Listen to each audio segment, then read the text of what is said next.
His MVP. Golf swing, right field. Forget about it. Rangers strike first. Goes after the first one. Drills a high fly ball. Left center field. This game is tied. From Javier. Seager hits a high fly ball. Deep right field. A bomb into first. One swing. Drive. It's tied.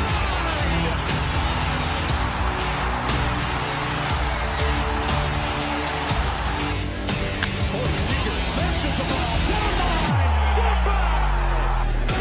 Now Seager to right center field, way back there. Gone again. Corey Seager does it again. It's Texas Rangers win the World Series. The Willie Mays Most Valuable Player Trophy presented by Chevrolet. Is there any doubt? Corey Seager. Hi, and welcome to another edition of Right on Rangers Live, coming at you fourth quarter in Starkville. Oh, boy. Lot to say about this one. I mean, look, Ryan Wingo, Parker Livingstone having some monster days. Offense, I mean, look, they finally decided to get going here in the second half. The defense has not had a good day. Arch sends one deep here. Touchdown. And look, still hope. Still hope. It's going to be 38-28 Horns after they put through this PAT. Gee. I just don't understand why it has to be this hard with this Texas team. Looked like we were off to a really, really great game with that start. 60-yard reception to Wingo. Arch runs it in from 3 yards out, 7-0 quick. Right after the defense forces a 3-and-out. Thought we were cooking. And then Mississippi State decided to score like 24 straight points. All right, Shipley puts it through. It is 28-38. 9:34 left. This Horns defense, they struggled in Florida. They struggled in the swamp. And you're seeing kind of a similar performance from them as from what you saw when they took on Florida earlier this year. I think that game they gave up 30-plus as well. I mean, look, we'd have to look. We'll check out time of possession, all that good stuff, see what's going on in that department. Texas, crazy enough, Texas is actually leading in time of possession. When the defense is kind of getting dog-walked like this, you kind of wonder, is it a time of possession thing? Have they been on the field a lot? Texas is actually leading time of possession in this one, 26-20 to 24 minutes. And that's largely because Mississippi State has been running hurry up nearly all game long. I thought for sure, texted some of my buddies, I thought for sure Mississippi State would be gassed by now, at least offensively, with how they have been running all game long. I mean, I know they practice it. I get it. But nevertheless, it feels like they have hardly huddled today, and it's worked out well for them. Worked out really well for them. Running the ball, Mississippi State has a total of 99 yards on the ground. Passing, 352 through the air. A lot of that coming off that screen play, or that little shovel pass, I should say. Mississippi State's last touchdown, that is. Ray, appreciate y'all. I did what I could. Couldn't quite get to the World Series, brother. Couldn't quite get there. But you know what? Go Blue Jays at this point. Nobody wants to see the Dodgers win another one. What do I think about our Cowboys tomorrow? I think Cowboys are going to have a competitive game tomorrow. I said that last weekend. I really do feel like this Cowboys offense, number one offense in the league. I think they're going to keep the Cowboys in just about every game, barring a major injury. I know a lot of people point to the Chicago game where the offense kind of crapped the bed. I mean, look, they lost CD in the very first series. I think every other game has been pretty dang close. So I'm trusting the Cowboys to keep it close. It's going to be tough on the road. Of course, the optimist in me, I think they go up there, play competitively, and get a win. But I think, bottom line, it's going to be a back-and-forth affair. I think it's going to be a close one. Denver, a lot of resiliency. They're well coached. Sean Payton, a lot of respect for him. But You're playing on the road, playing at altitude and mile high, not an easy thing to do. Definitely not going in thinking it's going to be a cakewalk, that's for sure. They're replaying the penalty that kept the drive alive, a roughing the passer penalty. I know some people are going to point to that, especially if Texas comes back. I'm sure some people are going to point to that. Looked like it was actually a legitimate call. All right, they're going to boot this one deep. Field it at the little 2-yard line, fair catch here. I always get thrown off by that. The fair catch at the 2-yard line ends up being a touchback. Always throws me off, even though I've known the rule for years. Alabama, South Carolina. Alabama now leads. I really thought South Carolina was onto something there. I really did. Hey, Ashton, what's up, man? Few years. I think I started this up in early 2023. Appreciate you guys. All right, let's keep on checking comments. Score right now, 38-28, Mississippi State leading Texas. A little draw up the middle. Little dive doesn't go anywhere. It's going to be 2nd and 10. Good start. Got to get off the field here. House Gaines, I don't think that you're alone, and I don't think at this point anybody's thinking that's a hot take with Manning and his performance today. Look, he's had his moments. He's connected on some deep routes, but you're still seeing just way too many short misses from Manning. It really makes you want to pull your hair out. Oh, my goodness. I think we're going to get a holding call here. I would almost say you reject this one.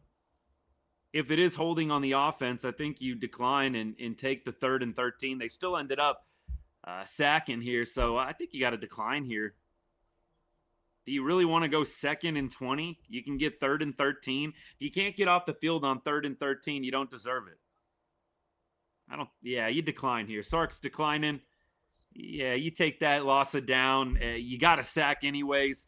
Big stop coming up here. 3rd, and looks like it should be about 3rd and 13 or so. Hey, Tim, what's good, man? We'll be back here tomorrow, brother, for Cowboys, 4th quarter, post-game. Yeah, this has not been a very fun game to watch for me. It was fun for about half a quarter. And, even 14-7 at that point, you're like, all right. And then it just got dark very, very quickly. 3rd and 12, and they are going to sack the Mississippi State quarterback, Anthony Hill Jr., coming through like a freight truck, unblocked. Nobody got a hand on him at all. And he dropped that quarterback like nothing, man. That was way too easy. What a play by Anthony Hill. Man, look, that was a beautiful job stunting there by the Texas D-line. They worked that out beautifully with Anthony Hill Jr. Big stop. Texas D needed that one badly. Niblett going to be able to return this one. He runs into his own guy. That's about the epitome of how this game has gone, man. If you just watch that punt return, or if I'm a little ahead of you, you're about to watch the epitome of how this game has gone. Ryan Niblett running into his own guy on the kick return, on the punt return. That's about how this one has worked today. Whew. Kyle, go Rangers, man. Go Rangers. Bernardo, appreciate the follow. Do I think Texas can come back? Yeah, I do.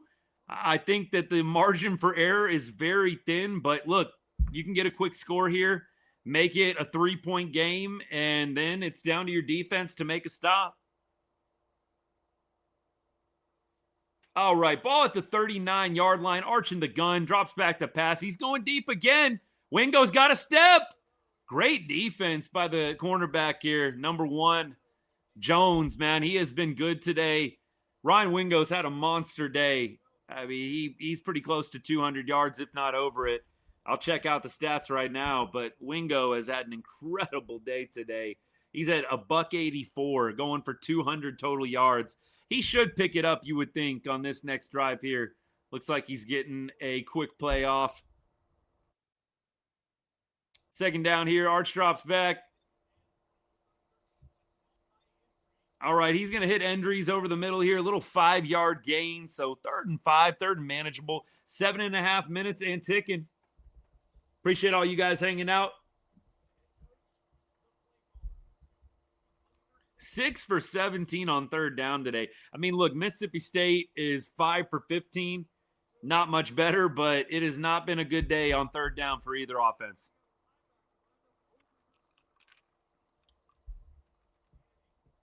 All right, pass complete.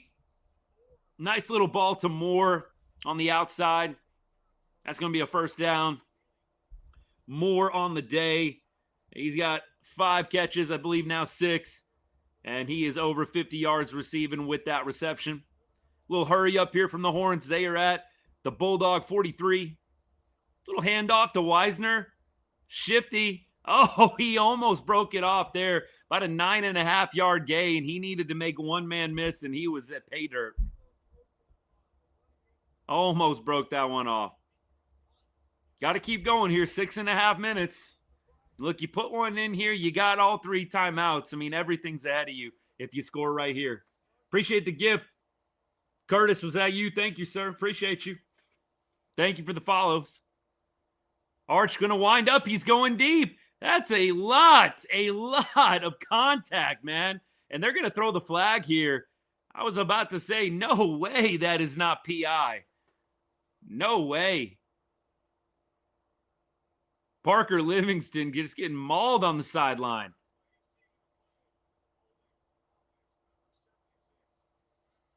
All right, so we had holding, and then we had PI, so those are going to offset. Really not a huge deal, except you lost some time off the clock. 6 minutes and 17 ticks left. Man, look, it's been a rough year. It has been a rough year so far for Texas. Look, everything's in front of them. That's why this feels so weird this year. Is it's like, you know, they're not out of it, but I think we all see there's some trouble in paradise, man. We all see the issues. All right, here's Arch. He drops back. They bring the pressure. Ball up in the air. Oh.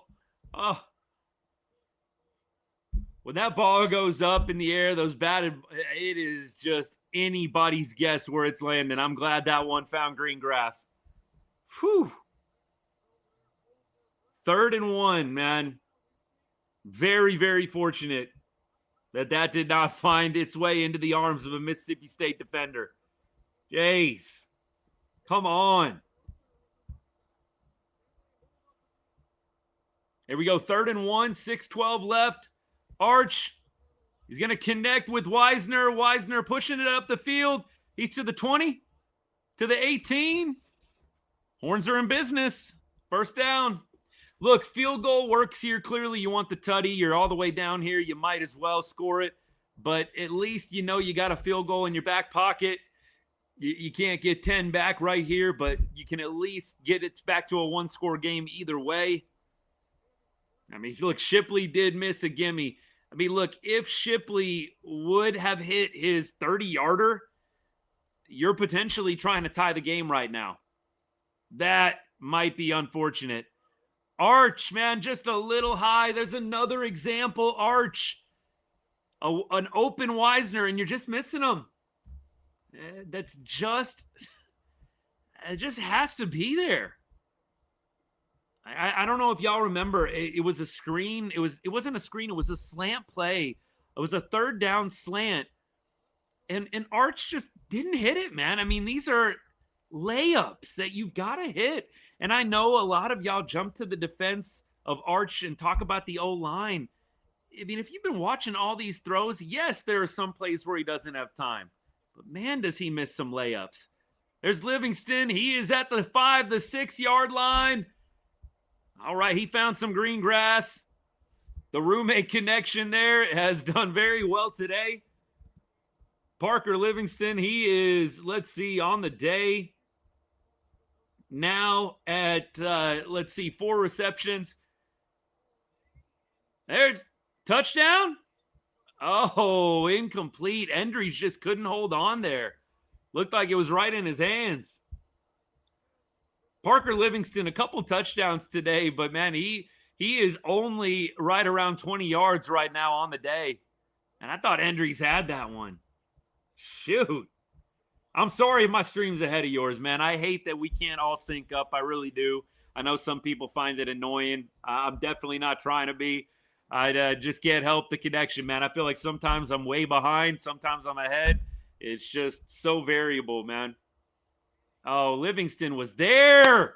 Livingston was there. Throw the ball. Throw the ball. Livingston was there. On the right side, man. He was there. He had space. It's a tough throw. Throwing across the field, but he was there. He had space. This is my thing, too, with people that say that the O-line is failing Arch. I don't totally disagree, but I don't know how you deny he holds the ball way too long. He holds it way too long. There's a quick release and a drop. Wingo, his second drop of the day. He's had such a monster game. Wingo, you cannot drop that. You got to send out the field goal unit. That was probably, I don't want to say it was a touchdown. 13 was there. It would have been one-on-one. That is his second big drop of the day. You got to kick it. Got to kick this one, man. Here we go. 26, man. I wish I could say this is a gimme. But Ship, man, he missed an easy one earlier. This one's up, and he's going to put this one through. And the Horns have now made it a one-score game with 4:14 left on the clock. Who said it's a cool Tennessee hat when you're literally looking at the Texas flag right now? Bro, come on. I mean, look, I don't know what else to tell you. I can't help you. We've already been through this debate many times, by the way. I mean, first of all, let me just go ahead and relive it here. Nobody, when they hear UT, thinks Tennessee except people that like Tennessee and maybe the teams that are rivals of Tennessee. That's it. Nobody else thinks Tennessee when they hear UT. But you do you. You do you. But go ahead and take a look at the Texas flag right now, baby. I mean, look. We've got 4 minutes and 14 seconds left here. Feels like the season. I personally think that the defense has got to stop in them. I do. I think that you might see Mississippi State get a little tight with the play calling here. Kind of felt that way on their last drive, honestly. Texas is getting pressure. I do feel like this team can get a stop here. Now, my bigger question mark, I feel pretty confident they get a stop. Can the offense move the ball and punch it in for 7? That, to me, is the bigger variable. Y'all struggling with an unranked team, it happens, man. Look, I think that people got to get used to this one. I mean, first of all, Mississippi State has played in some tight games this year. I mean, they have played in some close games, 100%. It's an away game. You're on the road. I don't think there's quite as many people putting stock in style points with the way the playoff works these days. I mean, look, you can agree to disagree with me, but personally, I don't think that's the way it's going to work. Oh, yeah, they struggled on the road against Mississippi State. I don't think anybody is going to hold that against them. You win. I don't think that it's a big deal at all. Just like if A&M struggles on the road to somebody, I don't really think that anybody's going to hold that against them. You win on the road in the SEC. That's not a negative. That's never a negative, man. I just think it's going to take some getting used to. I think we're very used to college football style points. Oh, you only won by 2 touchdowns. You only won by 3 touchdowns. I think it's becoming more and more just get wins. And look, the rankings, throw it out the window, honestly. With how the committee gets together, what they decide, who they rank, and based on the criteria they have, who knows, man? I think at the end of the day, you just got to win games, especially playing in the SEC, playing on the road. They're at the bottom of the SEC, sure, but they've literally played tight games all season long. I don't think anybody's thinking that they're a terrible team. You can just look at the record and you can make that deduction, I guess. I mean, we can cherry pick things like that all day long. If you've actually watched the games, nobody thinks Mississippi State is a terrible team. mean, look, they're not elite. They're not good. I'm not trying to sell them to be anything other than what they are. But they're 4-3. They've lost their 3 SEC games. But if you've watched their games, they're playing tight games with just about everybody.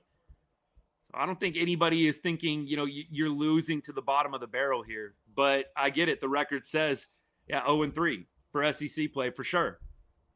But again, if you win this game, I don't think anybody is holding it against you at the end of the season. You look back in November, December, they won in Starkville, and it was a tight game. Nobody is thinking anything otherwise. It's a good win on the road in the SEC. All right, here we go. 4:08, ball on the 13-yard line. Little run up the middle. Decent gain by 4 yards. Got to get a stop here. Kingston, my guy, appreciate all the comments, man. All right, tick, tick, tick. We're under 4 minutes to play, 2nd and 6. Brian, what's good, man? Hey, appreciate you, man. Thank you for the comments. So far, they have definitely not played as well as they could have. That is for sure. Yeah, look, Brian, you bring up a good point. I know all y'all can't see the YouTube comments, but look, we did have to suffer through. I mean, when the Longhorns were in the Big 12, years of them telling us that every SEC game was tough. But it's all right. We're pretty used to everybody, Brian, moving the goalposts on us all the time. I mean, you're exactly right, though, just for the record, my guy. 3rd and 1, big play here. Looks like it's a pretty true one. We got the ball at about the 23, 24-yard line. I cannot imagine that you are going to see Mississippi State go for it here. They have had some interesting 4th down calls. They went for one earlier. I just did not get it at all. They were up 2 scores. I believe it was early in the second half, and it's just like, bro, why are you going for it? And then they ended up getting sacked. They literally, up to that point, were stopping Texas offense very solidly, and I didn't understand it at all. I know that's kind of their MO, to be a little more aggressive, go for it on 4th quite a bit, I guess, but come on, man. Like, at some point, you got to play the percentages. So maybe that's all to say. Maybe they might go for it here. 2:52. Again, Horns have the 2-minute warning and all 3 timeouts. If you can get a negative yardage play, that would ensure that they stay off the field here on 4th down. I think, they get an inch or 2. They might go ahead and just stay on out. All right, quarterback run left. Texas defense is going to stop it, and he's going to lose a yard on the play. And it looks like Texas will they might call timeout here. They might let this run. I cannot imagine Mississippi State running back out on the field here. You've got to punt. I mean, you're up a touchdown. There's no reason to give Texas the ball back right here. I know this Mississippi State coach is ballsy, but I just cannot see them going for it here. You got to punt it. Great stop by the Horns. Great stop. All right, they're punting, and this one will be at the 2-minute warning by the time Niblett takes over. Looks like we are going to get a return here. Niblett gets it at about the 20. He's heading down the sideline. Here's Niblett. Here's Niblett. Niblett. He's going. He's going all the way. Niblett, baby. Let's go. And this one's tied in Starkville, baby. 38-all. Ryan Niblett continues to amaze. He has tied this game. Once again, Longhorn special teams making its presence known. Ryan Niblett continues his incredible season with yet another punt return touchdown. This guy is electric whenever he touches the ball. Why do they even kick to him? Why are you kicking to Ryan Niblett? My goodness, how stupid are you? I mean, look, I know that's harsh, but kick it out of bounds. Why are you kicking it to Niblett? Why? I mean, look, I can only put myself into the shoes of the coaching staff on the other side. Like, why are you kicking it to one of their most dangerous players on the field. Angle that kick. It wasn't like he was rushed to kick it. Dude, I would rather kick the ball out of bounds and Texas can start at the 30 than give Ryan Niblett open field. You got to be kidding me. Dean, I'm with you. Best returner in the game, baby. Best returner in the game. Yeah, Brian, I know. Look, I'll take it. Thank you, Mississippi State, for punting directly to Ryan Niblett and giving him about 10 yards of room to work with. Like, seriously, there's an argument. I mean, he is maybe beyond defense. I think there's a lot of defensive guys that have made a huge impact. I mean, Ryan Niblett might be getting up there for MVP of the team. I don't think that's a hot take. Some of his returns have been monumentous, and they have been just game changers. I mean, you had the OU punt return that totally knocked them out. You had the Kentucky return that set up Texas inside of 10 yards in the red zone. Now you have this return that ties the game after being down 17. It was 38-21. I mean, look, this is going to be an interesting finish. Ryan Niblett, baby. This is going to be one heck of a finish, and I'm here for it. And I'm glad y'all are too. Let's keep hanging out. Look, you got to make a stop. And the defense, they've been up and down today. But now you kind of hope Mississippi State starts playing a little tight. You just gave up a pretty big lead. You just hope they start playing a little tight. Texas smells a little blood, takes advantage. Whew. Chris, what's up, my guy? It has been a while. Appreciate you hanging out, man. Hope you've been well. Good to see you, brother. Just so you know, A&M beat Mississippi State, no problem. Texas is struggling against them. I mean, we could go back and forth. I think I think y'all need to worry about your game tonight. I think A&M fans need to just worry about the game tonight. How about that? Go worry about beating LSU on the road. It's good. I mean, look, I've given a lot of respect to A&M this year, and I'm not trying to make this into any longer of a segment that it needs to be. I've given plenty of respect to A&M this year. But let's see how y'all do. Death Valley, nighttime, LSU. And you know what? If they come out with a win, I don't know how you can't say they're for real. But let's just see. Let's just see. I'm going to be interested, that's for sure. We'll have our eyes on that game, which I think is starting right now, ain't it? I saw 4:30, 4:43. Maybe, get a little delay with other games going on and how the networks work, but phew.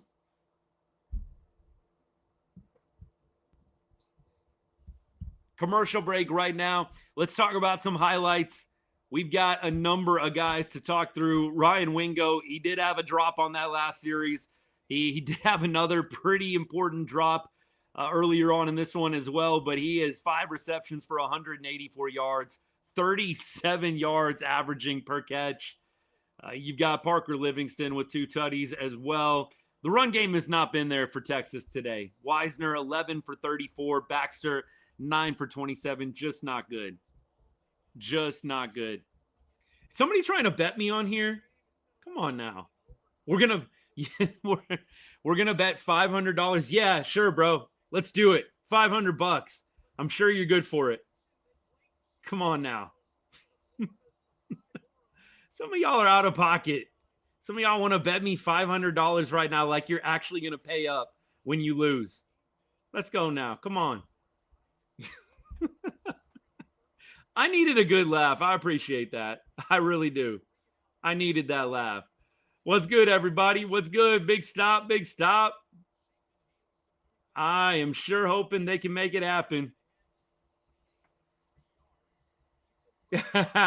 I'm so sorry, man. Look, I know. I always tell everybody, if you like the Rangers and you follow because of the Rangers content, even if you're not a Horns fan, come hang out, talk some trash.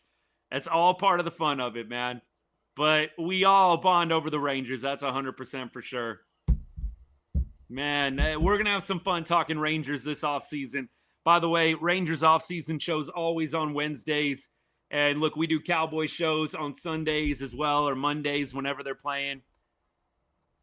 3rd and 4 right now. Need a big stop. Come on, baby. Come on. 3rd and 4, $1:20 left. Texas got to bring some pressure here, right? You got to bring some pressure. They do. Quick throw, and it is caught. Big play. Big play. Texas brought that pressure, man. Minute 13 and counting. Bad tackling. Bad tackling. Come on, you got to wrap up right now. Minute 6 seconds left. They need to stop showing the kicker, man. Stop showing the kicker. Just focus on the field. We're going hurry up right now. Get the kicker off my screen. All right, we got a little throwaway. The pressure was too much there. Yeah, we are a little too far away from a field goal at this point, but it only takes one play.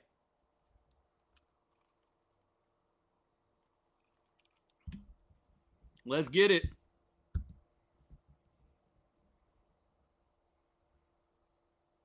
All right, looks like Horns right now are dropping quite a bit into coverage. All right, they show a little more pressure here. They show 5.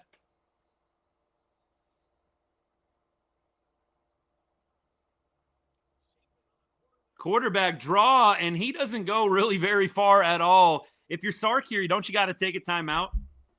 If you're Sark here, you got to take a timeout, right? I mean, look, I know I'm being a little bit aggressive. I guess they're going to let it wind.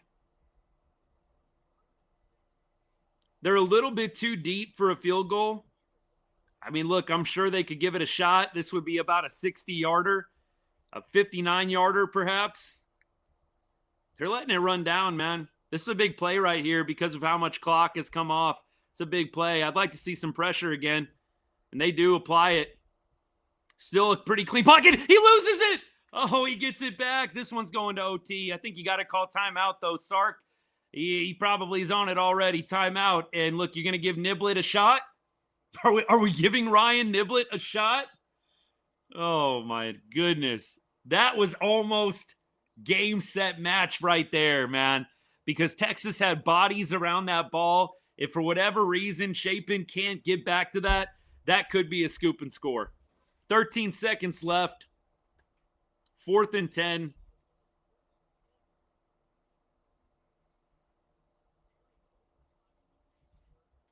Looking like we're going to get overtime, barring a Ryan Niblett return, and I have no clue why you would kick it to Ryan Niblett at this point. But you know what? The Mississippi State coaches have impressed me in a bad way this game. I mean, look, they've got their team in it, but they have had some questionable calls. Going for it in just really weird spots. I don't understand kicking it to Ryan Niblett the last time you punted. No clue what you're trying to do there, except lose the game.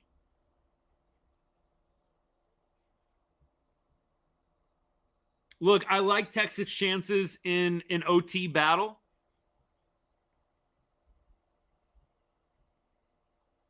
Offense is out on the field? What is going on with this?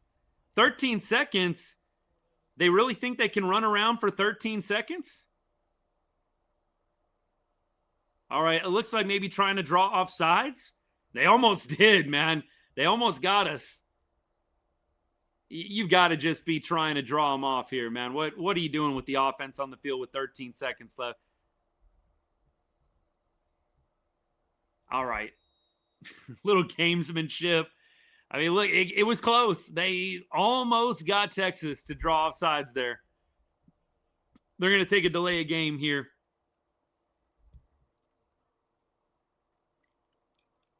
All right, so you figure they'll punt it away. Doubt Ryan Niblett is going to get an opportunity. I mean, at this point, I think you either say kick it into the end zone or give me a little coffin corner. No way you kick this one middle of the field unless you are just being stupid or the punter makes a mistake. Sark's going to call a timeout now, so the timeout battle begins. Dakota, not yet an L. Not yet an L, but There's plenty of game left. Plenty of game left right now. I'm right there with you. Totally cool. Right there with you. You know what? We've had a lot of overtime lives this year. We've done a lot of overtime shows. That is for sure. Like we had the Kentucky OT. It feels like there was another game, but probably not. We've just had a lot of wild finishes. Just win, baby. Just win. Please. I know that there's some people that, are just trolling, just hating, that are trying to talk about, you only beat Mississippi State in overtime. Again, the goalposts just get moved every single week with this team. We were told that road games in the SEC, so tough, so difficult. Horns, look, they sent some pressure. Niblett's not back there, and that's not a good decision. That was not a great decision. So you're just under center here. You're just under center here, and you've got to just fall forward. There's no other way to do this. Under center. Hopefully the snap goes well, and you just fall forward. Do not make Arch Manning line up in the shotgun, please. Do not make him line up in the shotgun. I hope he knows how to go under center. I mean, you guys think maybe that is like a weird thing to say out loud, but some of these guys cannot go under center. You got to go under center here, and you got to just fall forward. Nope, shotgun. Okay, okay, good. All right, we got under center here. Need a little tush push. All right, he gets out. He gets out. We're going to OT here. We're going to OT. OT in Stark Vegas, baby.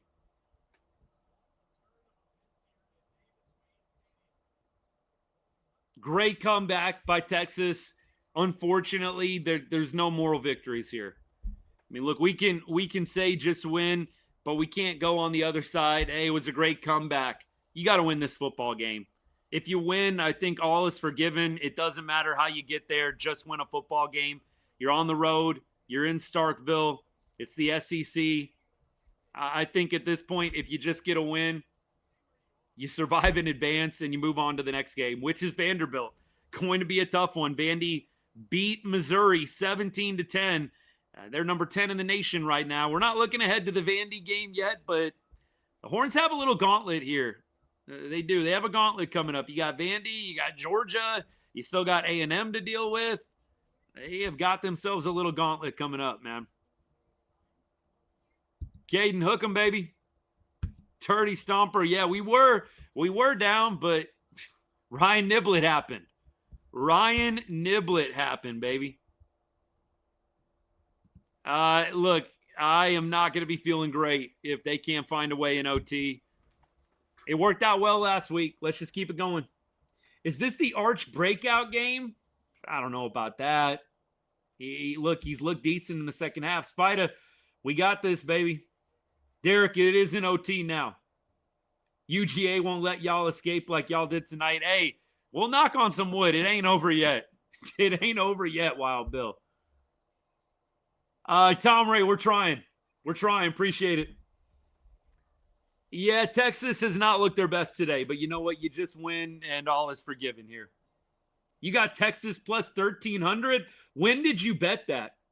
Always blessed. When did you bet that? Did you bet that down 17? Was that down 17? Let's go, Texas. Yes, sir. Down 14. It was plus 1,300. That's going to be a nice win, my guy, if you can get it. That is going to be a nice win. Got some business to take care of in OT. Yeah, this is such a weird team. I know y'all can't see the YouTube comments. The comment says, this year, we're kind of bad, not going to lie. This is such a weird team, man. Like, they show you these flashes of brilliance, and you're like, okay, this is the team that I fully expected this year. And then they just look terrible for stretches. Like, who is this squad? And what have they done with the preseason number one? I mean, look, I know Texas always gets a little bit of preseason juice anyways from the media. I know they always get a little bit overhyped, but I mean, where is the team that everybody thought was going to be a top 5 this year? Might still be there. Might still be there somewhere, buried deep. But they just are a very confounding, confusing team. There's no other way around it. Always blessed 100%. They are a very confused team.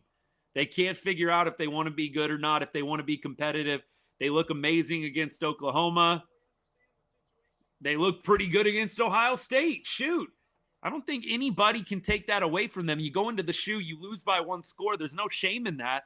The offense didn't look great. Defense clearly did. All right, here we go. Coin toss coming. This is heads. This is tails. Call it if you would, please. You're going to make it. Whoever wins is going to get a choice of offense, defense, or which end of the field. Which you want? He's called tails. Come on, Taffy. It is heads. You won the toss. Oh, Michael.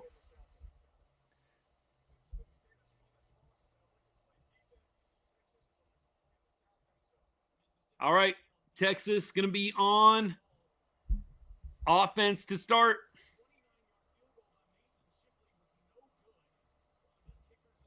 Man, they had to go there with the Shipley stuff, man. They had to go there with the Shipley missed kick. I told y'all, that missed Shipley kick coming back to haunt them a little bit. Shipley hits that easy kick, and it's winner, chicken dinner. We wouldn't even be in OT right now. And look, you could play that shoulda, woulda, coulda, what if game all night long. You really could. There's plenty of other plays that Texas has missed, but that missed field goal hurts. It does. All right. Arch Manning and company out on the field first in overtime. DL, appreciate the comment, man. Yeah, they'll get you for copyright and all that crap, and I just don't want to deal with that. Some people do it, but eventually they end up getting a strike. What is going on here?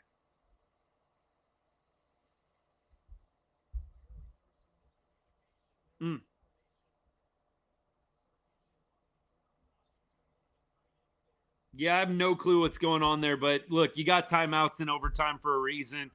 You might as well burn one here. You don't want the first play of OT to be terrible. Just sets you up poorly. This is a tough spot. You know, you're on offense first.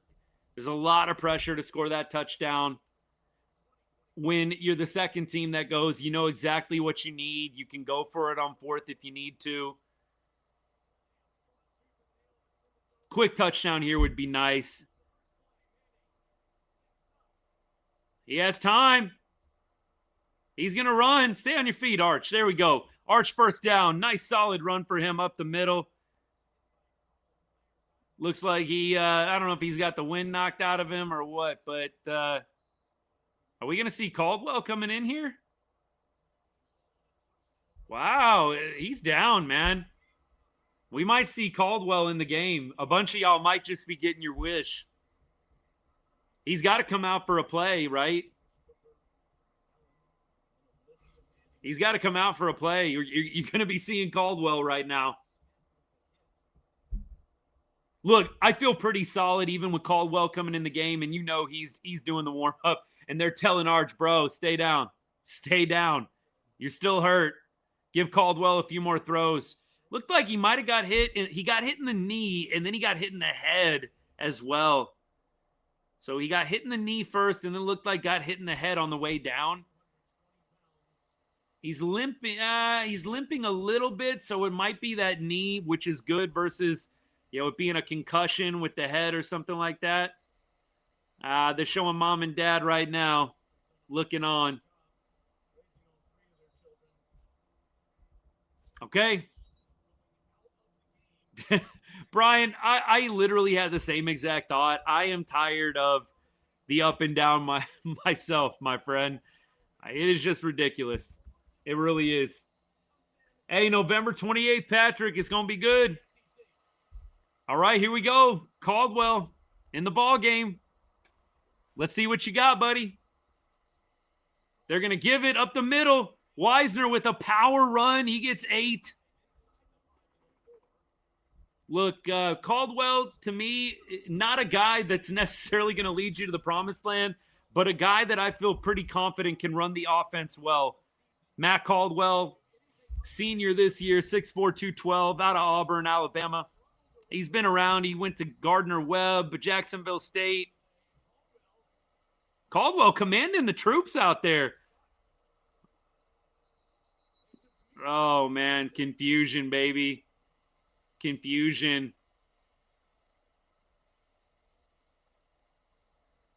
Yep. Illegal snap here.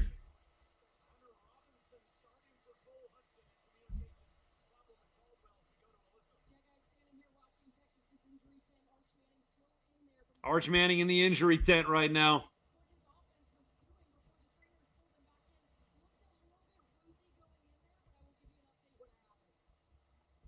All right, come on. Like, you got a timeout. I mean, look, if you got to call the timeout, call the timeout. Like, get this together. You got a shot here. Come on. Caldwell going to throw it. He's there. Is he in? Not a bounce. That was not a bad throw by Caldwell, man. That was a nice throw to the outside. Just couldn't stay in bounds. Really was not a bad ball at all by Caldwell. Sailed on him a little bit. Did he get in? He's in. He's in. I think he got in. I'm looking at it real time right now. One look. That looks like it might be in. That is a beautiful ball from Caldwell, and that is an outstanding catch on the other side as well. I think that's in. I think that is going to be good. Right there. Left leg, left foot is down with football. Left foot is down with football. Toe, yes, toe is there. It's a perfect, they got a perfect shot of it. They just froze it. That's got to be a tutty. Come on now.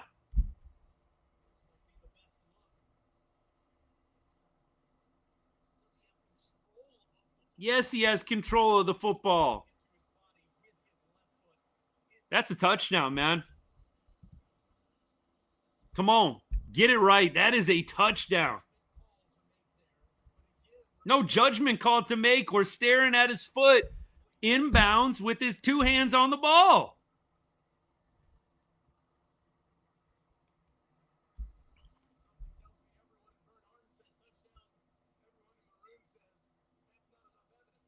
Yeah, that's not enough evidence, which makes the point because they know it's a touchdown. If you're saying not enough evidence, you know it's a touchdown in your heart. Don't even lie. It's a tutty, man. Come on.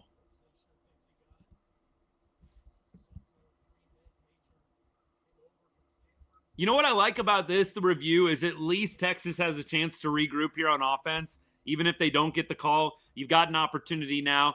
I know everybody's watching, but you got a little chance here to slow it down for Caldwell. You got a 3rd and 6 coming up. Otherwise, it's a touchdown, and your defense is taking over. But if not, you got 3rd and 6, and you've got this opportunity to slow it down a little bit. So, touchdown, baby. Let's go. Woo-hoo-hoo! Duh. I tried to tell you. I tried to tell y'all. Tutty.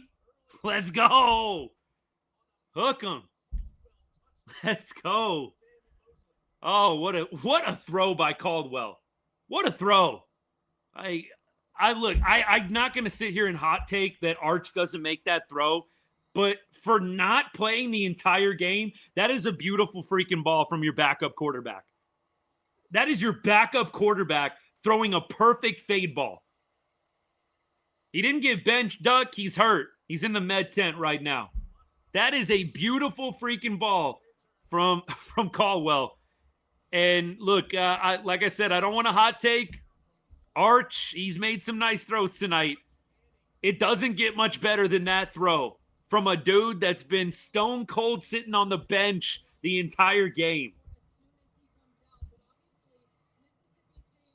Wow.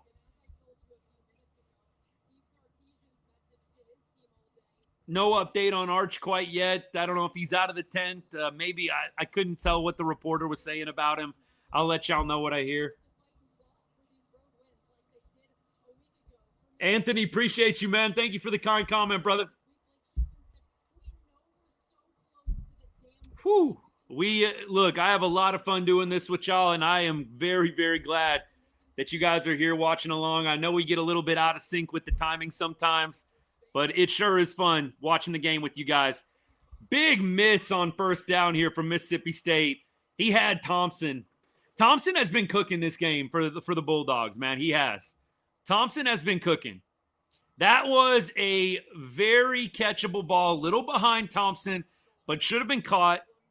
Muhammad was covering him, man. They've had some trouble staying on him. They have had a tough time. All right, 2nd and 10, ball on the 25-yard line. Texas up 45-38. Man, I kind of wonder, does Mississippi State, if they score, do they go for 2 and the win? They're going deep. Not going to work. 3rd and 10. Man, that pocket was collapsing. Well done, man. Just hanging in that pocket. Chapin, man, just stood in that pocket, and it was absolutely collapsing on him. Still got off a throw that was in the ballpark of the receiver.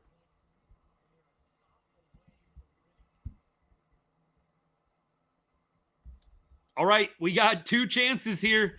3rd and 10. Texas rushing 4. Dropping 7 into coverage. Oh, he gets hit. Pick it up. Oh, okay. I think it's incomplete. Sorry, y'all. Look, I thought maybe it was going to be one of those things where he just got hit before it went forward, but it looked like, watching the replay, he just got that ball going forward. It's close, but yeah, I think it's incomplete for sure. But you got to pick it up anyways. You have to pick up that football. And here we go, 4th and 10. I say you send the house, man. Send the house. Don't drop 7. Send 1. Okay, they're good. They were going to rush 5, maybe 6. We're going to get a false start here. It is going to be 4th and 15 now.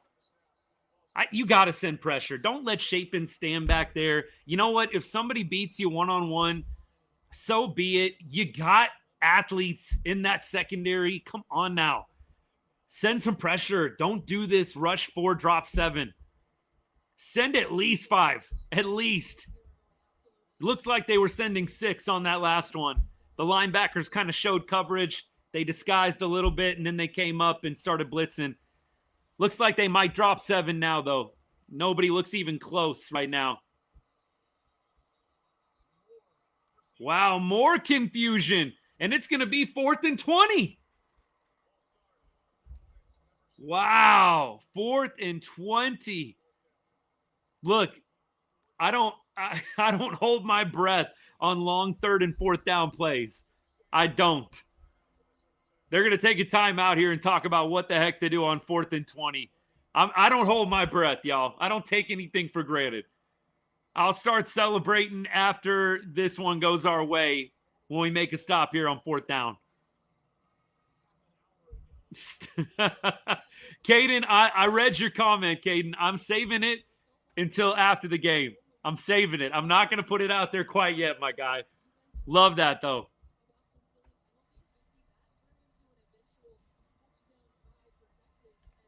Vandy hanging 40 on y'all. We'll see. We'll see.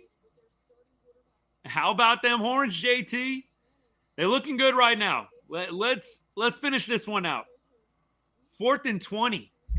4th and 20 right now. I mean, at this point, it feels like, yeah, you maybe do have to drop a little bit. Let your 4 guys up front eat. 4th and 20. I mean, look, 4th and 10, 4th and 15. I'd still probably send a 5th. But it looks like they're going to drop quite a few guys into coverage here. All right, here we go. They send 6. They send 6. He's pressured, and he's going to get sacked. Oh, are they going to pick up the football? Texas ends the game. Texas escapes. Starkville is now Starkville. Caden, I'll give you credit on that one, my guy. Hook 'em horns. Texas overcomes a 38-21 deficit to win in the most improbable fashion. Ryan Niblett with the game-time punt return for a touchdown. Matthew freaking Caldwell comes in after Arch Manning goes down with an injury, throws one of the most beautiful fade balls you've ever seen in your life, and wins the game in overtime for Texas. Let's hear what Sark has to say, man. What can you say about the fight that you saw from your perspective? Well, that was the one thing I asked for yesterday in the team meeting. I said, guys, this is going to take 60 minutes. We got to be the tougher football team mentally and physically, and it's got to be all Texas fight tonight. And that's what it was. We didn't play great football tonight, but we surely fought. We played as a team. It's back-to-back weeks. Our culture showed up. Feels like back-to-back weeks for Ryan Niblett coming up with a huge play. What did he do for you in that moment? Well, he's a phenomenal player. He's courageous. He's confident. And so's that whole unit, and they block extremely well for him. So great by him.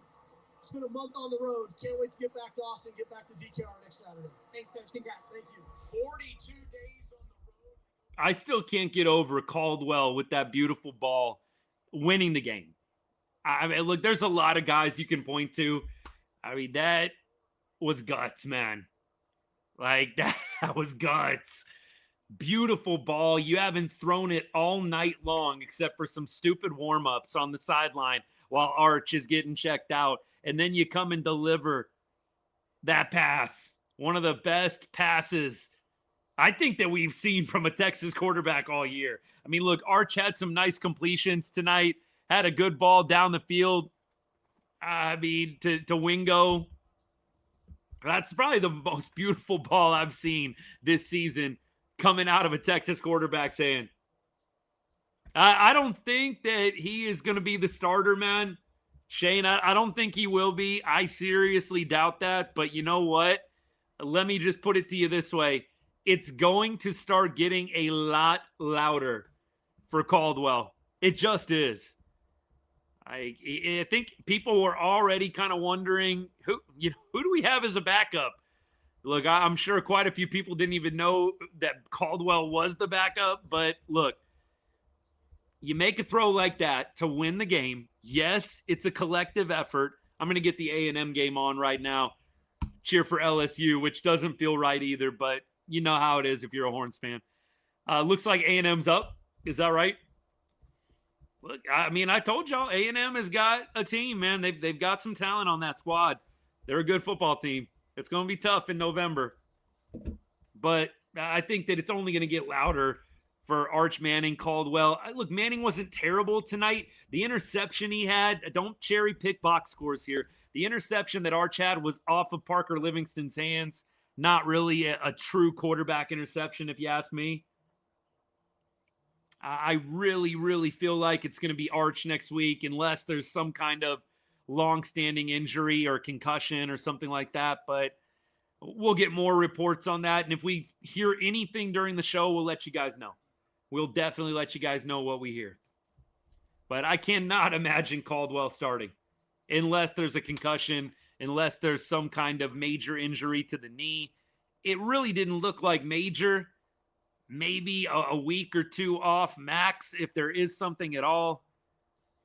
Look, I don't think we need to take Arch for granted completely and just assume Caldwell is going to go in there and kill it. Maybe, but I think it's going to be Arch barring some kind of injury. Yeah, look, Brian, 38-21, I think a lot of us started sensing the end is near. Look, I got to be real with y'all. I got to be honest with you. When it was 38-21, and my Rangers followers, my guys that have been following from the Texas Rangers season and on, you've heard me say this after some Rangers games. I'm thinking to myself, 38-21, do I really have to go on and do a show about this? Do I really have to go on and do a show about losing by 3 scores to Mississippi State in Starkville? Really? But you know what? There's no fair weather fan here at Right on Rangers. We're here, rain or shine. We were going to take the L live on screen. if we had to, but I am so glad that we got the dub. 100%. And this is what's fun about sports. I don't think anybody expected Texas to come back. In fact, this is so awesome. I tweet a little bit during the game, and just whatever I'm seeing, whatever I'm observing. And I actually had at 38-21, maybe it was a Mississippi State fan, texted me, just the classic trolling comment, so unoriginal. Score update. And I cannot wait until I get off the show and go and update him on the score. I cannot wait to reply. Yeah, 45-38 win, baby. Let's go. Score update. Yes, sir. Z, appreciate it. Appreciate the gift, brother. Love this one too, man. What did we just watch? I don't know how to feel. I feel like a combination of like thrill, relief, sick to my stomach, like all in one. I was feeling sick to my stomach at 38-21. You just won this big overtime game in Lexington on the road, and you go ahead and you do this in Starkville. And when I say this, I'm talking about you're down 38-21. Little did we know they had an epic comeback in their back pocket. Beautiful win. Look, it definitely is a save of the season. It is Starkville, baby. It ain't Starkville. It's a Starkville. Let's go. What a game. I'm watching the A&M LSU game right now, too. I don't know what y'all got on. I know it was Tennessee, Kentucky that came on right after the Texas game, but we'll watch a little A&M LSU. I don't know if I'm quite at hate watch level yet. Right now, we're pretty calm. If it gets later in the game, it might get elevated a little bit. I'll let y'all know. I'll keep y'all posted on that one. Marcel Reed, 2 for 3, 24 yards, 41 yards on the ground. A&M 7-7 right now, running the ball well. Agreed on the thumbs down, my guy. Just a guy, couldn't agree more. Appreciate the follow. Yeah, look, anybody, I just want to make this loud and clear for everybody hanging out. I want to make this loud and clear. You just got to win. I know there's going to be some people trying to sound smart, talking about style points. You barely beat Mississippi State. Look, when we joined the SEC, when the Longhorns joined the SEC, I'm about to do a video on this over the weekend. I'm going to be putting out a TikTok on this. I just got some inspiration. Y'all tried to tell us when we came to the SEC, it's a gauntlet, man. Welcome to the SEC. Welcome. That's all we heard. Welcome to the SEC. Night games on the road. And now we're trying to move the goalposts and talk about style points. Oh, you didn't beat Mississippi State by more than a touchdown. Not that great of a win. I thought this was the SEC. I thought this was the SEC. Come on now. A win's a win. You won in Starkville. Mississippi State, I get it. They're 0-4 in SEC play. They have played a ton of tight games this year. Anybody that's watched Mississippi State all year long knows that the record is not necessarily indicative of the talent. That was not a scrub football team we just played. They played some tight games this year. And you know what? It's tough to beat a team on the road at night under the lights. Texas, this win, you're going to look back on it. And if they are able to pull off bigger wins against Georgia, against A&M, against Vandy, I don't want to leave that one out. Vandy's suddenly coming out of nowhere.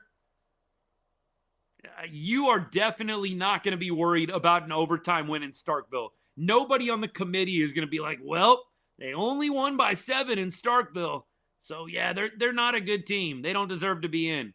If you beat all the teams in front of you, who cares? Nobody. You beat Georgia. You beat Vandy. You beat A&M. Nobody cares that you only won by 7 in Starkville.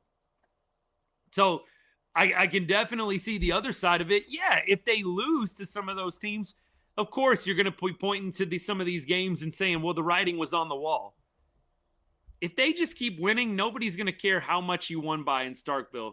Marcel Reed just taking it right up the gut, deep into the heart of LSU territory here. You know what? We hear that all the time. B-Drum, we hear that all the time. Like a bunch of people will always tell me, they're going to curb stomp you guys. They're going to dog walk you guys. And then it ends up being this close game. It happens with Cowboys games all the time too. Oh, Green Bay is going to kill y'all. Green Bay is going to crush y'all. No. Texas is a weird team, man. They play up to the competition quite a bit. They get up to play in these big games. They look vulnerable against teams like Mississippi State, and then they get up against the big dogs, and they just hit another gear.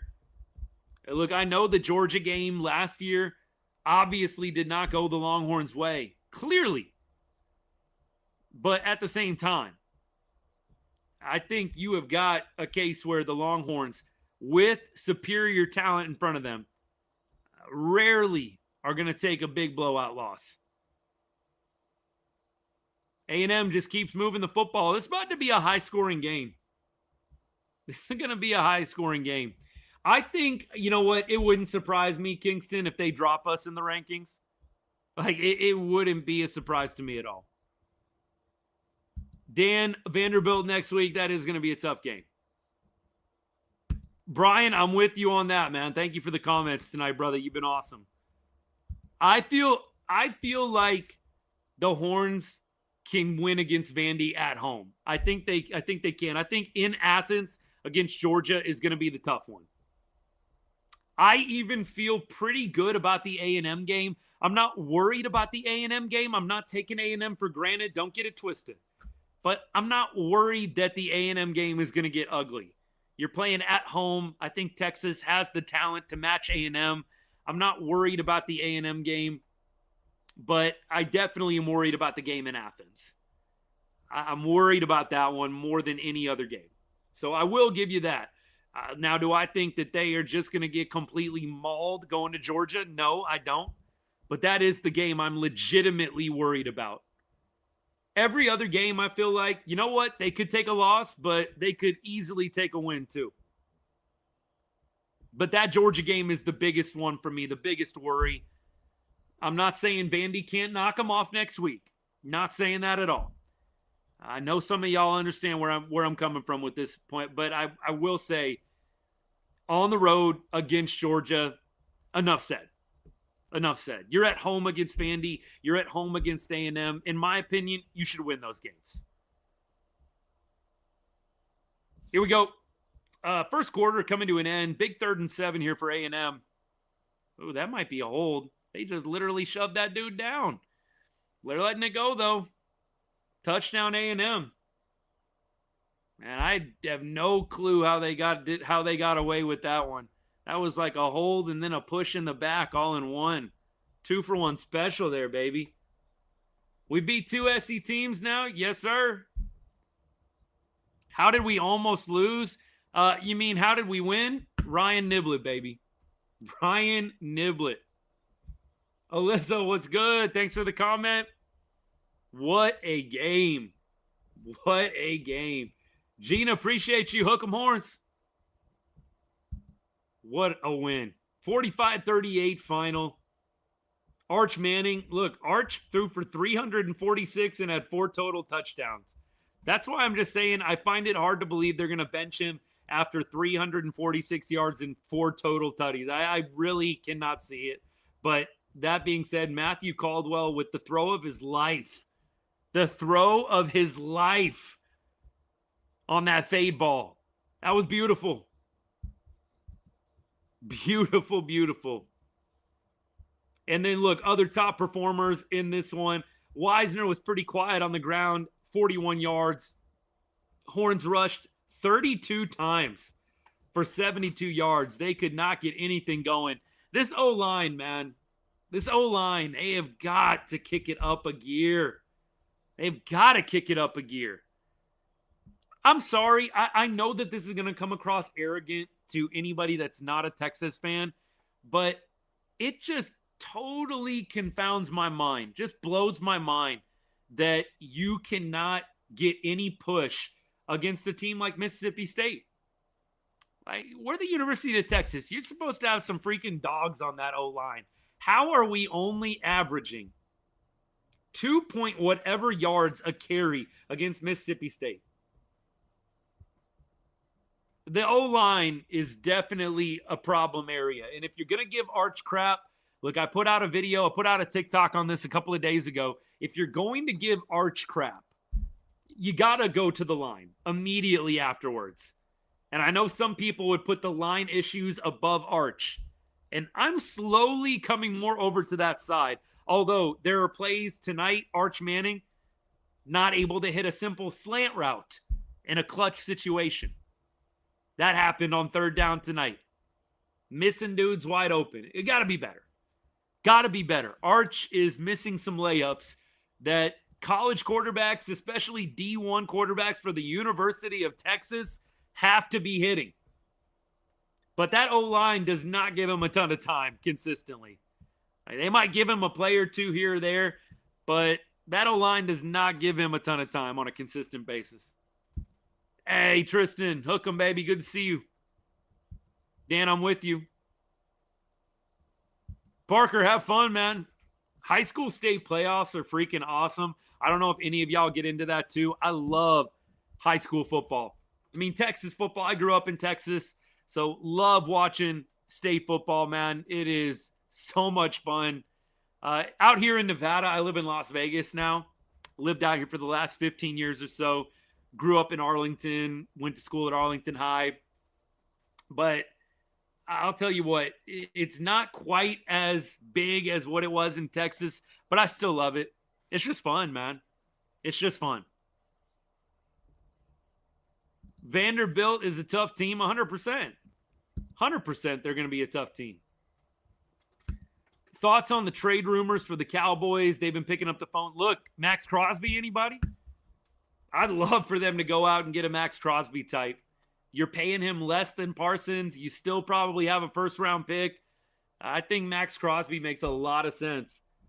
Will, DKR, baby. It's going to be good to be back at home. So, look, you were gone. You had Cotton Bowl, and you had Lexington. Then you had Starkville. It's going to be good for these guys to get back home. It really is. Arch concussion, maybe. Maybe. Look, is it weird? Is anybody else feeling this way? And I know I said, don't take Arch for granted. Don't take him for granted. I think he's had his moments this year where he's shown you the flashes. And also, don't assume Caldwell is going to go in and just kill it. I know he had a great throw tonight. I would say I'm a Caldwell fan, but does anybody else kind of feel like low-key next week, if it has to be Caldwell, okay? Is there anybody else feeling that way too? Like if Arch is out, I'm not saying it's going to be great. I'm not saying Caldwell is going to take you to the promised land. But is anybody else kind of like, okay? And that's kind of how I feel going into the Vandy game. And that's no disrespect to Vanderbilt. That's no disrespect to Vandy. But I got to say, I feel okay if it has to be Caldwell next week. They have not updated on Arch at all. We're just talking purely speculative here. If Arch is out with a concussion and has to miss next week, obviously it would be Matt Caldwell. Had a touchdown that ended up winning the game for Texas. What a story for Matt Caldwell, man. I'm so happy for him. I get chills thinking about moments like that, y'all. Backup quarterback, dude threw probably like 10 passes on the sideline, had been sitting cold on the bench all game, and then dots one up on a fade ball. Incredible. Like I said, I get goosebumps thinking about stuff like that. That is crazy awesome. Arch is so bad, anything else is an upgrade. Look, I'm trying to be level-headed here. Arch had a really pretty solid game, especially in the second half. I wouldn't say he's the reason that we came back, but he definitely played his part in the comeback. I mean, bro had 30 Let's see, 346 yards and 4 total touchdowns. That's not nothing. That's not nothing. I'm not saying that he played outstanding and there's no way that he could ever get better. But what I am saying is he played pretty well on the road. Putting up 346 yards and 4 touchdowns on the road in what we're now calling Starkville. Pretty impressive. Room to improve. I still feel pretty good about Caldwell. Still feel pretty good. If he has to come in. Eric, I'm with you. That is one of the crazier comebacks I've seen. I mean, from Texas. Look, the comeback last year, in the Arizona State game, if Arizona State would have knocked us off, that would have been wild. And that was getting dicey. I mean, yeah, that's a crazy comeback. That's definitely going to be one of those that you see on social media where they post 38-21, whatever the time was in the fourth quarter, where it was 38-21, and then Texas winning 45-38. A&M, man, they're hungry tonight. They are hungry tonight. Would they throw a flag, or was that just his towel? It looks like it was just his towel. They're hungry, man. They're going to be tough. Just Tony, man, I'm with you. We had no business winning that game. Texas, fight! Let's go. Hook 'em horns, man. Thanks for stopping by. Our O-line is going to embarrass us against... Yeah, I'm a little worried about the O-line against Georgia in Athens. I'm not going to lie. LT, what's good, man? Thanks for the comment. Never had a doubt. Crazy Mike, never a doubt? Never? I can't say that I was there. I can fully admit that I was doubting at some point during that game. I'm not even going to lie about it. Patrick, all right, man. I'll check it. Wingo had a good night, but then he dropped one early on in the open field. He had another drop, too. Bro, I want to say he had 2 drops. Wingo, and they were pretty big. They weren't like, 1st and 5 or 1st and 10. It was like, hey, 3rd down, and we got to have this one. Wingo had a big monster game, nearly had 200 yards. But at the same time, he had some key drops that we got to get out of our system down the stretch here. Change the channel for a minute. I'll tell you what a couple people said. I mean, look, I do this for a living, so I didn't turn it off. I mean, trust me, sometimes I want to, but I didn't turn it off. Zach, my guy, thanks for the comment. Yeah, Niblett, why are you kicking to him? Bro, why are you kicking to Ryan Niblett? Why? Jag, what's good, man? Yeah, saw that. Don't think they're going to trade Simeon. They are cutting the payroll, though. We'll talk more Rangers on Wednesday for sure. Jack, you ought to come to the Wednesday shows. I know it's kind of hard during the middle of the week, but we'll talk a lot more Rangers on Wednesday. But yes, cutting payroll. Don't think they're going to trade Marcus Simeon, but that is kind of the rumor. Yeah, Zach, that's what I'm saying. Like, put it out of bounds. Like, why are you kicking to Ryan Niblett, man? You've seen what he did against OU. You watched what he did against Kentucky. Why are you kicking to Ryan Niblett? Jack, I figured it was something like that, man. I figured it was something like that. Look, if the Rangers sign anybody crazy or trade for anybody crazy, we'll always do an emergency podcast, do an emergency live. So it might end up, once the World Series is over, we'll definitely start popping on a little bit more regularly when the Rangers start making some moves. Vandy will take you down, and Sark, next coach at the Titans. Yeah, all the Sark to NFL rumors. That was kind of wild. I mean, and if that is Sark's circle that's leaking that, I mean, really? We're fighting for our playoff lives right now.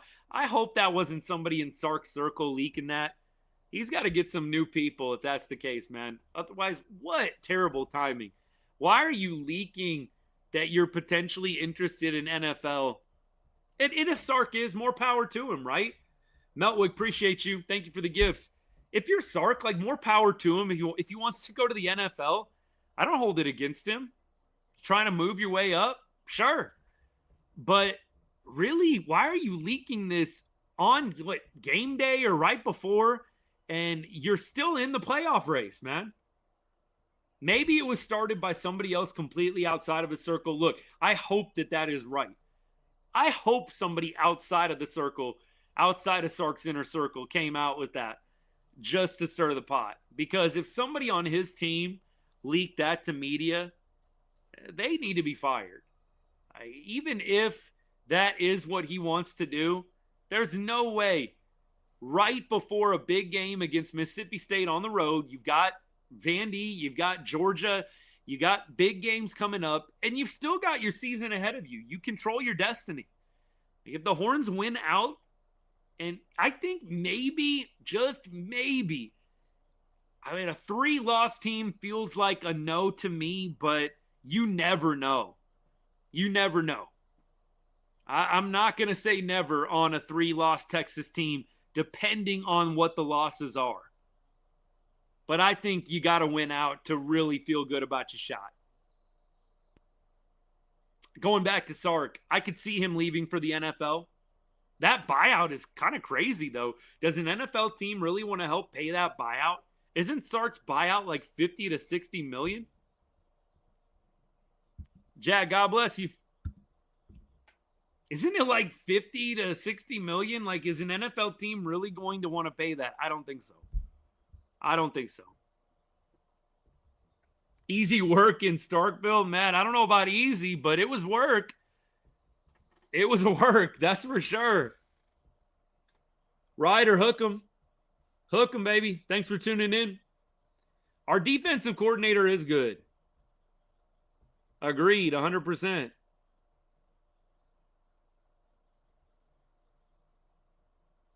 His communication team squashed every... Yeah, they did. I mean, they got on top of it quickly. Missouri should have won. I got to watch the replay on that, NP. I did not watch that Missouri-Vandy game at all. But usually leading up to a game... Oh, A&M interception. LSU. Oh, it's incomplete. Oh, man. I thought that was an interception, man. We'll have to see the replay here. That was an ill-advised throw by Marcel Reed. Let's see. What a pick that would have been. Yeah, that one's going to hit the ground. Incomplete. Now I'm getting invested right now. I'm getting invested in this A&M LSU game, clearly. Appreciate the follow, Caden. Vandy's going to get you next week. Man, that's what they tell us this every week. OU's going to get you. Kentucky's going to get you. Mississippi State's going to get you. Everybody's going to get us every week, man. It's nothing new. It's nothing new. Patrick, look, I know that would frustrate you to no end, brother, but that would be kind of low-key hilarious, wouldn't it? If Sark leaves and then we go get Elko. Look, I don't want to say this as any disrespect to Mike Elko because I actually think Elko is a solid coach, but I don't know that Elko is big enough name brand. Unless he goes on a crazy run with A&M, I don't know that Elko is a big enough name for the University of Texas. I mean, look, never say never, but that would be kind of funny. I'm not going to lie. It would be funny in a messed up universe. That's a great comment, Pat. All right, A&M's punting here. That was not a great series for them. They still lead here 14-7 in Death Valley. Number 20, LSU. Number 3, Texas A&M. And it's blocked! And it's blocked! And it goes out of the back of the end zone for a safety. 14-9, and LSU will retain possession. Oh, they just couldn't corral the ball before it went out of the back of the end zone. Momentum shifting a little bit in this game. Okay, 14-9. LSU will receive the kickoff here from A&M shortly after the safety.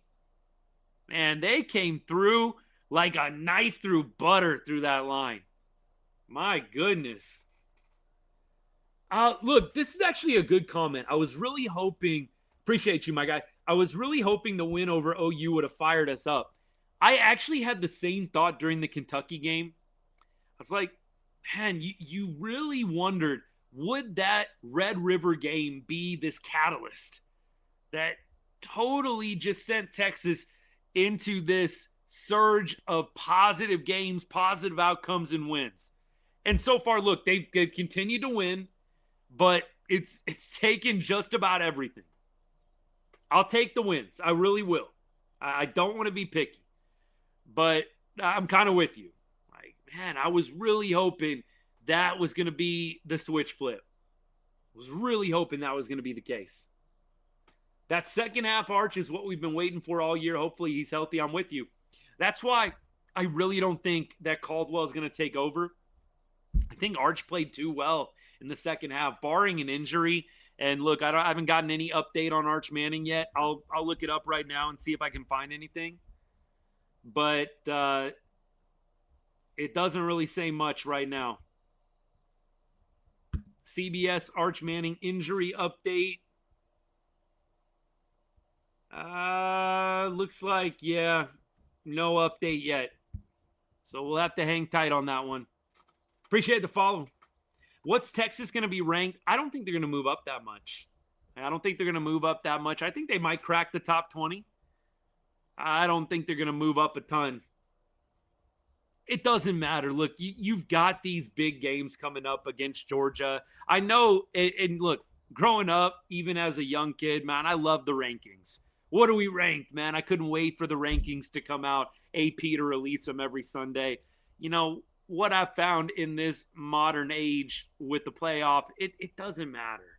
Like, you're going to play those big teams, and it's all going to work itself out anyways. Win's a win.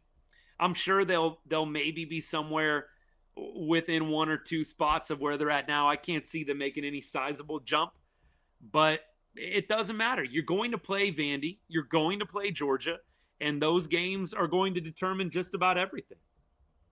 Bama winning the SEC, facts, I don't know about that. You got a bunch of other good teams in the SEC. Bama has had some close ones. And DeBoer, what he has had to deal with, I mean, look, they lose that first game, right? The calls were getting loud, man. His job, he's turned it around. Credit to him, man. For as much crap as DeBoer was getting after that loss early on in the year, you got to show him some love right now if you're a Bama fan. Dude has pulled it out, as he has pulled through. Appreciate the follow. Jonathan, thank you. Oh, yeah. Bama boy, I'm actually glad you brought that up because a bunch of people are trying to tell me that these SEC wins on the road are just nothing, man. A bunch of people are trying to tell me, like the game today, oh, you guys barely beat Mississippi State. What happened to welcome to the SEC, man? That's what I've been saying. What happened? Welcome to the SEC. That's what literally everybody was telling me when we first got into the league, when we first got into the conference. Now we win in overtime in Starkville, and it's not that impressive. Which one is it, right? Which one is it? What a game. Maddie, what a game. Haley, appreciate the comment. Thank you. Hook 'em horns. It's good stuff, man. We are about an hour and 28 minutes into the show right now. We're going to be getting off here shortly, but do want to throw you guys a bit of a preview of next week. Vanderbilt, big game. Number 10 in the nation, I believe. Wonder what the line is on that game. I'm kind of curious. I don't know if they're going to have it out. Let me see if I can find any odds on it. Let's see. Upcoming game on November 1st. Vanderbilt faces the Longhorns with Texas as a 3.5-point favorite.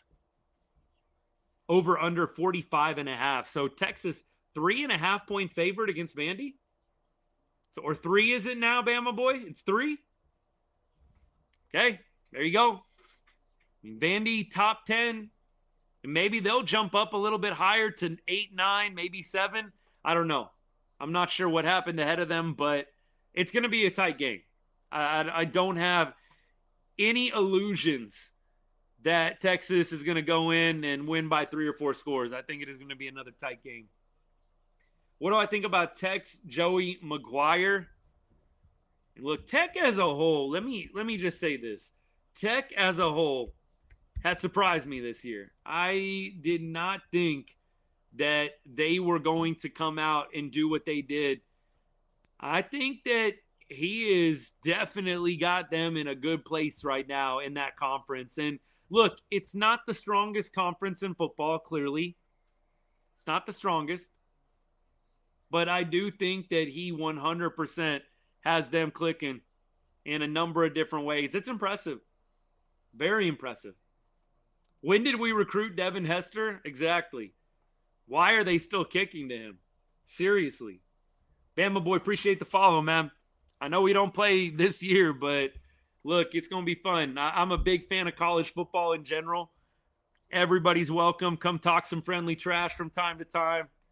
You see how it is. I mean, we gotta pass on some stuff, but I like this, man. It's all part of the fun of it. Getting go back and forth with people. Of course, we got a bunch of Hornets fans in the chat anyways, but it's all part of the fun of college football, man. Like growing up, I think I've told y'all a bunch of my best friends were A&M fans, and you know what? I love all those guys, but a lot of our good memories are just giving each other crap about football. Like, I don't know. That's how I grew up. So I appreciate everybody coming to hang out. Doesn't matter what team you're a part of. Alex, appreciate you, man. Thank you for the comment. Look, college football is fun, man. More people. We just need to get together, kick back, and enjoy some of these games, man. That's what I'm saying. It's obviously a lot more fun when your team wins. The vibe would be a lot different had we not got it done in Starkville tonight. But look, we were here after the Ohio State loss. We were here after the Florida loss. Oh, there's no rain or shine, man. There's no fair weather here. We're covering just about every game unless we got something crazy going on. Steven, hook 'em horns. Steve to go, man. I'm sorry, brother. I'm sorry. I really genuinely thought y'all had us tonight. I really thought y'all had us tonight, brother. I'm sorry. Arch did start to click a little bit today, so of course he had to go out with an injury, right? right, Aaron? That's how it goes, man. Arch finally starts clicking, goes out with an injury. Hopefully he's okay. I haven't gotten any updates yet. Maddie, that's funny, man. Appreciate all your comments tonight, bro. Texas, bunch of frauds. A bunch of frauds that are winning. I mean, look, you can say frauds all you want as they keep winning ball games. Look, they need to continue to improve and get better offensively, and the defense did not have a great night, although they made stops when you needed them to. They made stops when you needed them to. 100%. Pat, I don't think a lot of people are going to disagree with you on that one. I mean, look, I think even Horns fans can be honest. Now, long term, I don't know. Long term, I'm not so sure that Marcel Reed is going to be a better quarterback than Arch Manning. But this year, right now, yeah. Definitely have not lived up to the offseason hype, Jonathan. I'm with you on that. I mean, it's hard. Texas always gets a little overhyped, I feel like, in the offseason. And with Arch Manning, it was just even worse. I think Texas has definitely played worse than what they could. I think they have performed below even the expectations, hype not included. I think that Texas can play better than this. I don't think that they are the number one team in a class of their own that they got billed to be. But Texas can play better than this, man. They can. They have had a tough time executing on offense. They've had some interesting issues with the O-line, from penalties to missed blocks. But at the end of the day, what y'all are saying right now, a win's a win. A win is a win. I do think concussion, which, look, those can be finicky. It could be a week. It could be 2. It could be 3. Either way, I'm glad Caldwell got the confidence throwing that game-winning touchdown pass. I'm glad he got the confidence. Look, I'm not rooting for this, but wouldn't it be wild if Caldwell came in and, like, dominated? Like, talk about a quarterback controversy. If Caldwell gets the start and then comes in and dominates, I mean, I'm kind of here for it, but I like Arch Manning. I don't really want to necessarily see him lose his job. But look, Caldwell's a senior. He's not going to be – what a catch. Oh, my goodness. That was an incredible catch, man. Number 3 for A&M. Who is that? Bethel Roman? What a catch. Pat, I got to give some props on that, man. What a freaking catch. I didn't think he had a shot to catch that. What a catch, man. Sark headed to NFL? No, I don't think so. The buyout is too big, and I think an NFL team would have to pay that buyout. I don't think anybody's going to do that.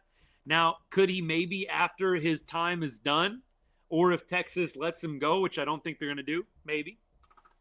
Maybe. Texas Forge, appreciate the follow, man. Thanks so much. NFL team will pay that? I don't know. I'm not so sure. I'm not so sure that teams are going to reach into their bag that deep to go buy out Sark, man. Trey Window squashed that article, BS article she put out for. Yeah, I kind of wondered. It's so hard today, y'all. I mean, look, I really try to not do the clickbait thing. I really do, even with my videos. I mean, look, you got to have a little bravado when you're making the TikToks and doing the videos, but I really try not to be clickbait. I mean, look, nothing is more frustrating or pisses me off more when you just get lured into some total rage clickbait, man. I mean, I'm just not a big fan of that, and clearly you got people wanting to make some money, and the Longhorns are the Longhorns. Sark is Sark, and you say Sark is thinking about the NFL, that's going to get a lot of eyeballs. But I hope he's around for several more years.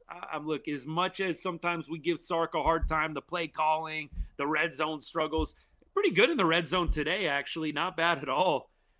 But I think the grass is not always greener. Interception! Are we going to take this to the house? One guy to beat. Oh, Marcel Reed makes the tackle. Great play by Marcel Reed. A&M throws a red zone INT. And the band is pumping. Death Valley's rocking. Marcel Reed, look, he was cooking on that drive. And he just did not see the linebacker, man. Looks like maybe the ball got slightly tipped, maybe ever so slight. It wouldn't have mattered. He just didn't see that guy in the secondary, man. Marcel Reed saving the touchdown, man. Saving that touchdown. Back to the Horns, I'm with you. Why don't they run the ball? I think they tried to run the ball, but Wisner, I mean, bro got how many carries? Double-digit carries. And then, look, we also handed it off. We ran the ball 32 times. I mean, I wouldn't say that's abandoning. I mean, we threw it 47. So we threw 47. We ran 32. Running it 32 times? I don't think that is not running the ball, man. Aaron, I'm sorry, brother. I'm sorry. I know some people get frustrated with it. I'm sorry, brother.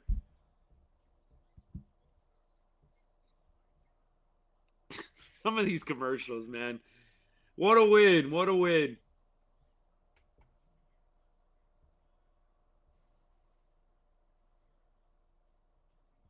Elko just did his best Pete Carroll impersonation. What was that? What was the Pete Carroll impersonation? Our run game is set. Yeah, the run game tonight. I mean, look, I like Trey Wisner a lot, but yeah, it was not outstanding. Not outstanding. All right, y'all. Texas 3-point favorites in Austin next week against Vandy.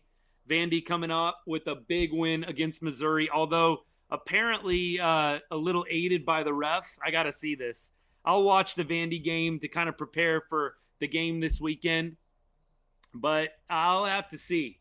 I am very interested to see how that game ended up. Didn't get a chance to watch it.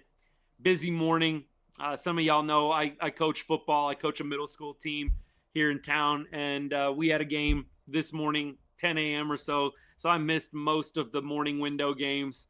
And just by the time we got home, Texas was starting, and I really haven't watched a lot of football otherwise. Take the W, but that's not going to cut it against more formidable SEC opponents. I mean, look, I have the same fear. Plainest username, man. Appreciate you.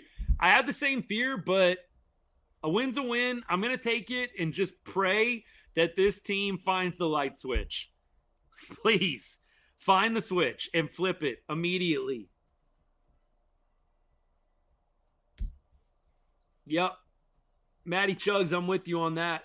Matthew Caldwell for Heisman. Tommy, that was a beautiful throw. That was probably the best throw of the day. I mean, Arch, I know, had a couple downfield to Wingo that were nice, but, I mean, that fade ball was beautiful. I cannot emphasize that enough. I cannot underscore that fade ball enough. That fade ball from Matthew Caldwell. I mean, look, I wasn't a quarterback when I played football, so I'm not speaking from a wealth of experience here, but I've been around the game a long time. And I feel like I've got some good knowledge based on this. The fade ball is not an easy throw when you're not in the rhythm of the game. I mean, it's just not. You're down in the end zone. It's tight. You don't have a lot of margin for error. I mean, look, if you're in the open field, you're at your own 40. You got a little room. You got a little distance. If you overthrow the fade a little bit, it's okay. You don't really have that luxury down in the red zone on a fade ball. And when you are cold off the bench, that is a tough pass to execute. Like I said, C-Dubs, I low-key feel kind of confident with Caldwell if it has to be Caldwell. I'm not sitting here saying like I'm actively rooting for that, but I kind of feel confident with him. Do I think that was targeting on Arch? I got to go watch the play, Salem. I'm not sure. I'm not sure. I got to go back and rewatch that play. It looked incidental, like first glance, like one or two replays looked kind of incidental. Didn't look like it was a dirty play to me, but I know that targeting at this point has just kind of become any hit to the head or neck area, whether it was dirty or not. You guys who have followed me for a while, I'm not a big fan of the targeting rules in college football, and I'm not saying I'm not pro safety, but I just don't like the ejecting of players for incidental contact. Like some of the head-to-head is incidental in football. You cannot avoid every single hit. And I know that there are some people that have never played the game, never been around it at any level, that are trying to say, hey, yeah, guys can stop on a dime and avoid hits. You can't predict what the ball carrier is going to do. Are they going to lower their shoulder? Are they going to lower their helmet? You can't predict what these ball carriers are going to do. I strongly dislike the targeting penalty, and I wish they would fix it. I hate that you got young kids getting kicked out of a football game in big football games, mind you, and it's because the running back or the wide receiver lowered the helmet right into their shoulder, right into their helmet. It's tough. I hate the targeting rule. They got to change it.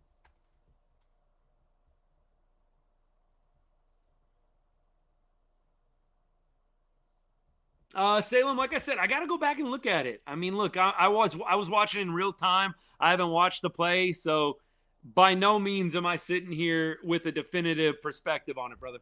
I got to go check it out. Got to go check it out. Safety first, bro. Yeah, I mean, 100% if it's a dirty play, but I mean, I think the ejecting is a little harsh. I'm all for getting penalized.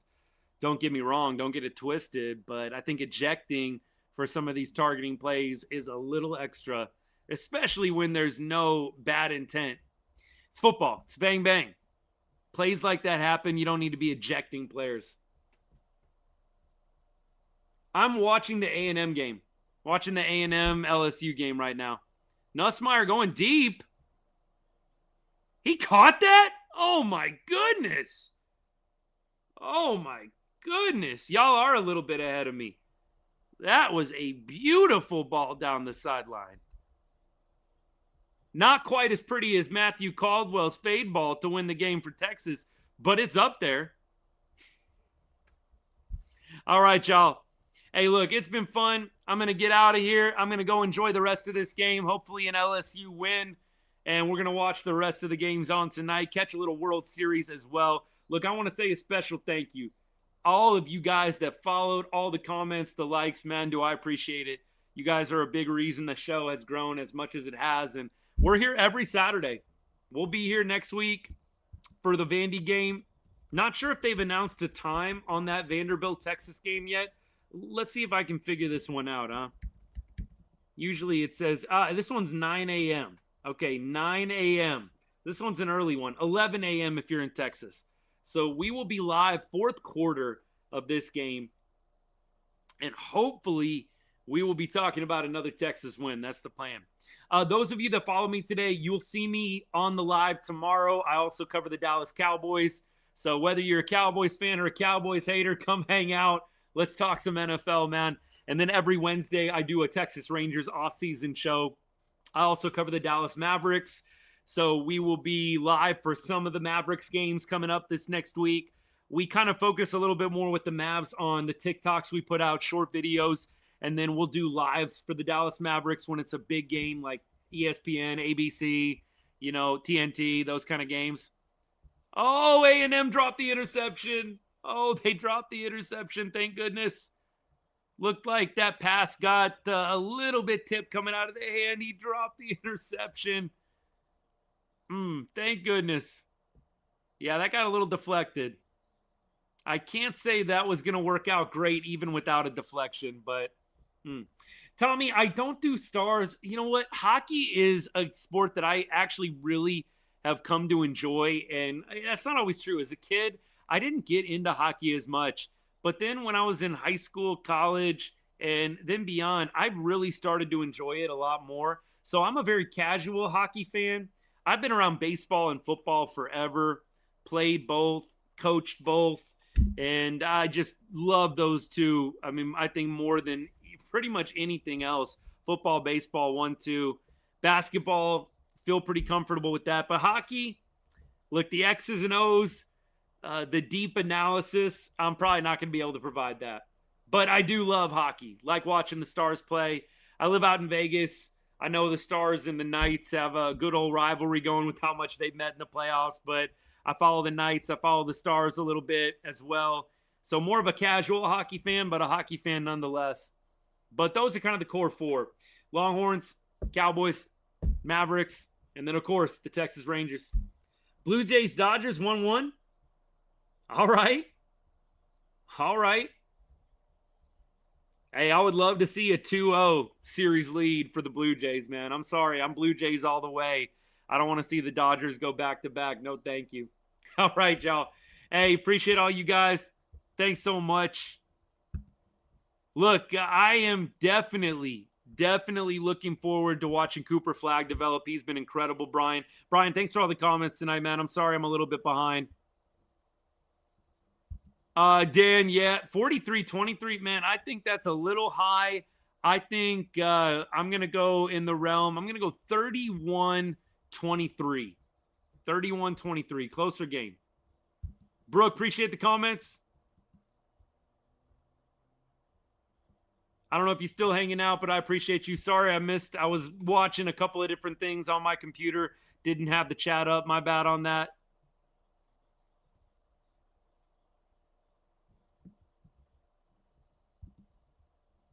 All right. Yeah, 31-23, Dan. That's what I'm going with. James, look, and by the way, LSU Tutty. There we go. LSU Tutty right there. We got a tie ball game coming up. Actually, no. It's 14-9, right? So we got an LSU lead. Go for 2 here, right? Or are they going to play conservative? Go for 2 later. Go for 2 and you go up 17-14, right? Elko's beside himself right now. Somebody ought to meme that. Really, I'm being dead serious. Somebody ought to meme that Elko cameo. Him just shaking his head. I probably would go over. Brian, 1,000%. You don't have to You don't even have to say that. That's just understood if you're a UT fan, man. Of course we're going for whoever's playing against A&M. All right, y'all. Hey, appreciate you hanging out. Oh, that was ugly. Missed PAT, but hey, 15-14 lead nonetheless. We're going to take off. We'll see you guys tomorrow for the Cowboys-Broncos game. We'll be live in the fourth quarter. And as I always say to end every show, God bless and hook 'em horns.